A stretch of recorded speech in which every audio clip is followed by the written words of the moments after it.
Hello everyone and welcome to our video on electroencephalography, also known as the EEG.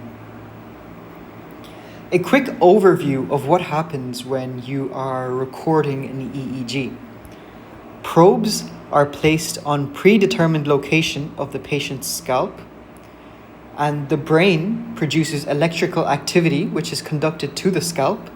This electrical activity is picked up by the electrodes, sent to the computer, and the computer converts these electrical activities into graphical form.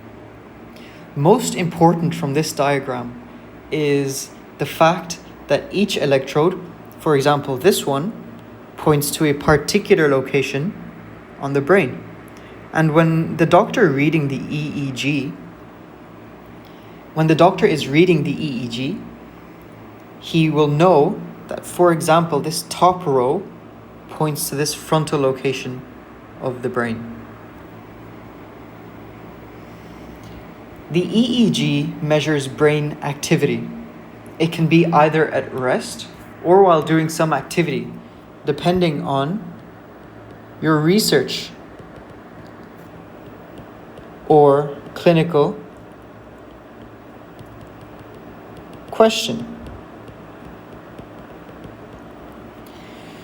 An important fact to realize when reading it or understanding an EEG is that each state of consciousness has its own waves. The mnemonic that we were taught is bats drink blood. Each of these blue letters corresponds to a particular brain wave. You have beta waves, which you get when you are awake and active. You get alpha waves, which you get when you are awake but resting. Theta waves, sleep spindles or K complexes, and delta waves each correspond to different levels of sleep, so N1, N2, and N3 respectively. And finally, you get beta waves again in deep sleep, also known as REM sleep. This EEG in the bottom right here, just to demonstrate in image form, is of a person in a resting state. So these will be mostly alpha waves. Just a quick demonstration of what these mean. These letters on the left here. It says FP. This refers to frontal pole. The T's refer to the temporal pole. The C's are central, P parietal, O occipital. Each of these lines, this means, refers to a different part of the brain. Epilepsy is diagnosed if there is evidence of a seizure seen on EEG. There's other criteria as well, but in neuroimaging, this is the big one. It is used to diagnose and to monitor epilepsy.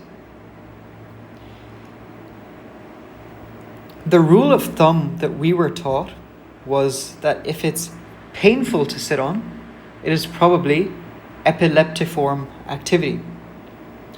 So, just to show you on this EEG on the right here,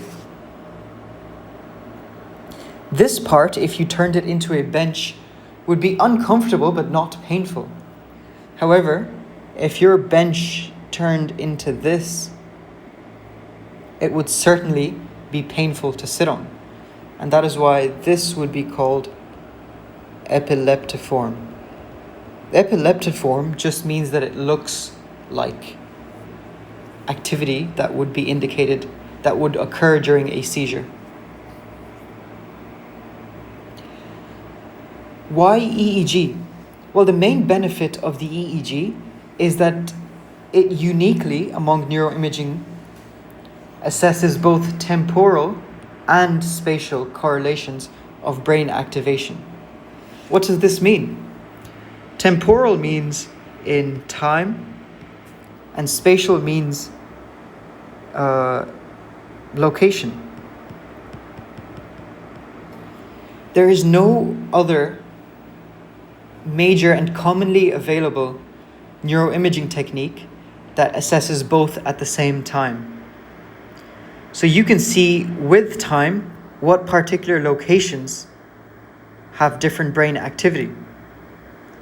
So as you can see here, in any EEG, this is one line, but in any EEG, the x-axis is time. And the y-axis is always the location, as I demonstrated previously. For example, this might be the first frontal pole.